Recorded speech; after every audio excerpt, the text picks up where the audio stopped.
Hello, good morning and welcome. My name's Don Arleth and you're watching World News here on TVP World. President Volodymyr Zelenskyy said Ukraine will never recognize the Donbas as Russian. Speaking after talks in Berlin, he added that this remains the main point of contention in negotiations with the United States. And so far, no consensus on this issue has been reached. Zelenskyy also said that he's counting on 5 documents of the American-drafted peace plan, some of which provide security guarantees for Kyiv. The Ukrainian official also addressed the reparations loan proposed by the European Union. According to Zelenskyy, the loan, if the war continues, will be used to support the army and the financial needs of Ukraine's defense sector. If a peace deal is reached beforehand, the funds from the loan would go towards the country's recovery. Additionally, they would be used to achieve post-war macro-financial stability of the Ukrainian economy. Just before meeting President Volodymyr Zelenskyy in Berlin on Monday night, European leaders issued a statement outlining key security guarantees and economic recovery measures for Ukraine as part of the proposed peace plan. U.S. and European leaders' security guarantees and economic recovery support measures provide sustained and significant support to Ukraine to build its armed forces, which should remain at a peacetime level of 800,000 to be able to deter conflict and defend Ukraine's territory. A European-led multinational force Ukraine, made up from contributions from willing nations within the framework of the Coalition of the Willing and supported by the U.S. A U.S.-led ceasefire monitoring and verification mechanism with international participation to provide early warning of any future attack and attribute and respond to any breaches, along with a deconfliction mechanism to work on mutual de-escalatory actions that can be taken to benefit all parties. A legally binding commitment, subject to national procedures, to take measures to restore peace and security in the case of a future armed attack. Invest in the future prosperity of Ukraine, including making major resources available for recovery and reconstruction, mutually beneficial trade agreements, and taking into account the need for Russia to compensate Ukraine for the damage caused. In this vein, Russian sovereign assets in the European Union have been immobilized. Strongly support Ukraine's accession to the European Union. Even Donald Trump has already commented on the meeting between U.S., Ukraine, and EU officials in Berlin on Monday. Let's hear what he had to say. We had a very good conversation 1 hour ago with the European leaders, many of them involving the war with Russia and Ukraine. We had a long discussion, and things are seemingly going well, but we've been saying that for a long time, and it's a difficult one. I had a long talk with President Zelenskyy. Also, I spoke with the heads of Germany, Italy, NATO, Finland, France, the United Kingdom, Poland, Norway, Denmark, and the Netherlands. We had very long and very good talks. And again, I think things are going along pretty well. And I think we're closer now, and they will tell you that they're closer now. We had numerous conversations with President Putin of Russia. And I think we're closer now than we have been ever. And we'll see what we can do. We want to save a lot of lives. EU membership is one of the strongest security guarantees Ukraine can receive, said European Commission President Ursula von der Leyen after talks in Berlin. She stressed that any decision on ceding territory rests solely with Ukraine. Europe will continue to raise the costs of Russia's war. We have a new sanctions package in preparation, and we have immobilized Russian assets in the European Union over the long term. Second, peace requires robust and credible security guarantees. One of the strongest long-term guarantees is also the clearest one. It's Ukraine's path into the European Union. These security guarantees must be underpinned by firm principles. We will respect the decisions Ukraine makes for itself. Decisions on territories are for Ukraine to take, and Ukraine alone. The U.S., Ukraine, and Europe are hard at work to establish a comprehensive peace proposal, but what can be expected of Vladimir Putin at this stage? TVP World spoke to Ivana Stradner from the Foundation for the Defense of Democracies, who expressed concerns and skepticism about the KGB-like games that Russia is playing to move negotiations forward. Even if we allow such concessions, Putin is not going to stop there. The reason why Russia is pushing for that, it's because Moscow knows that Kyiv cannot accept something like that.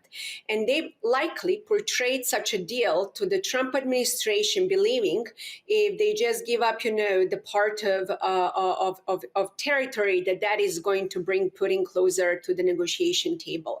This is an old KGB game, and we should absolutely not fall for that.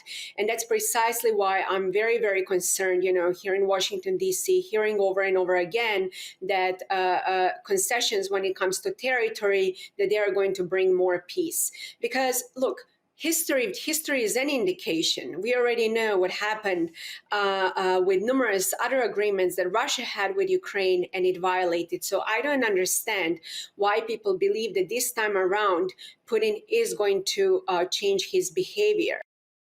And there are more voices of concern. If a Russia-Ukraine peace deal is reached, Moscow may shift troops towards NATO's eastern flank.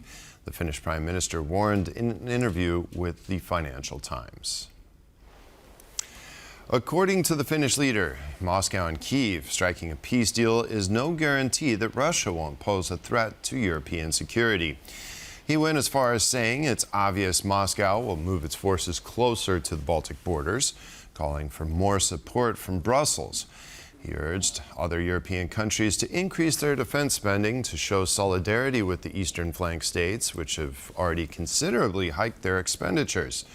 The Finnish Prime Minister will host the first Eastern Flank Summit on Tuesday, where he'll welcome officials from 8 countries that share a maritime or land border with Russia and Belarus. Common military capabilities and transport of troops and arms are to top the summit's agenda. The European Commission expects to finalize its trade deal with the Mercosur bloc by the end of the year, spokesperson Olaf Gill said on Monday.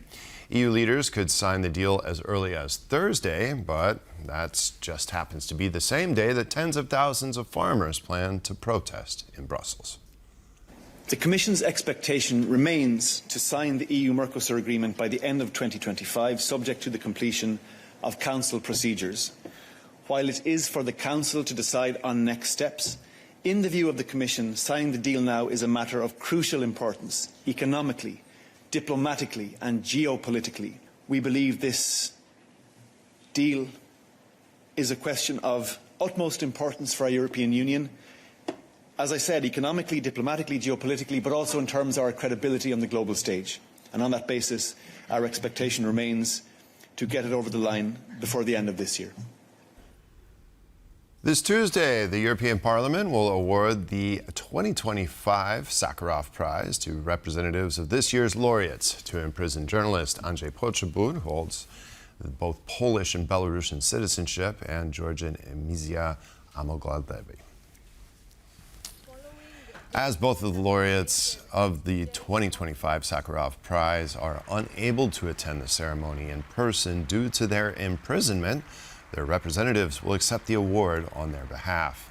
The ceremony will take place in Strasbourg and will be hosted by European Parliament President Roberta Metsola. Last weekend, Alexander Lukashenko's regime released over 100 political prisoners that were held in Belarus.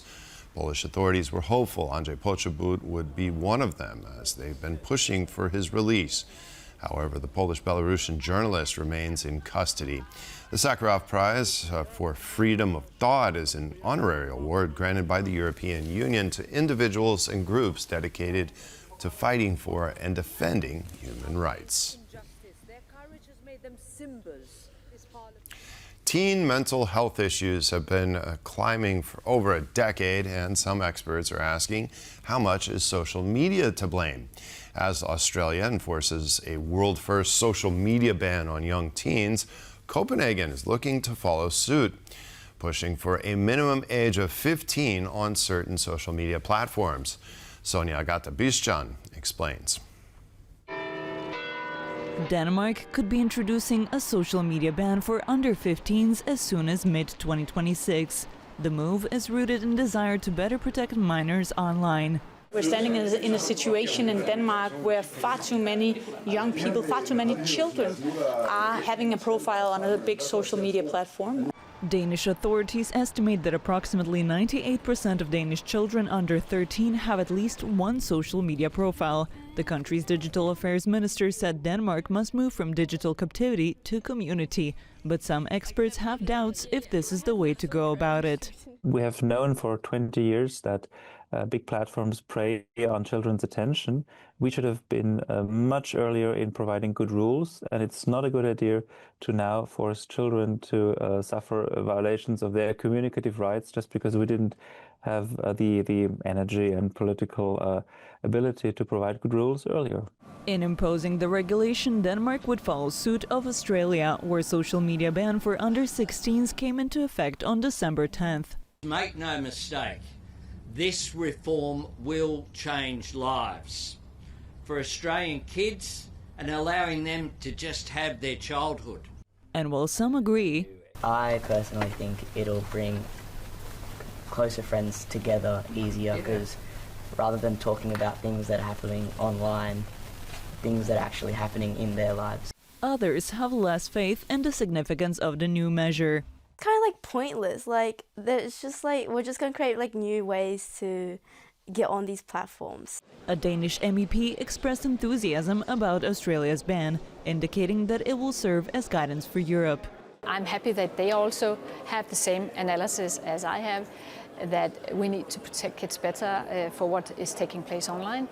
So I'm happy that they have made this ban, so that they are going to check it out, they're going to experiment with the law, and we will be able to learn from the Australian law. And while in pursuit of children's safety, some put their faith in the social media ban, others indicate the measure can prove even counterproductive in ensuring lasting protection. When they're 16, they will no longer have any problems with online use. I don't think that's a good idea. Children have to be taught very early on how to engage with online content and how to see dangerous things, what to do if they see them, and how not to fall into the trap of algorithmic recommender systems. Prohibitions are not a good approach. But whether or not prohibitions are good, Denmark aside, a number of countries are looking to follow in Australia's footsteps, with Malaysia expected to introduce a similar ban early next year, and Norway exploring ways to limit social media access for youth too. For TVP World, I'm Sonia Gatabishchan. And that's all the time we have here on World News. Thanks for joining us, and stay with us for more here on TVP World.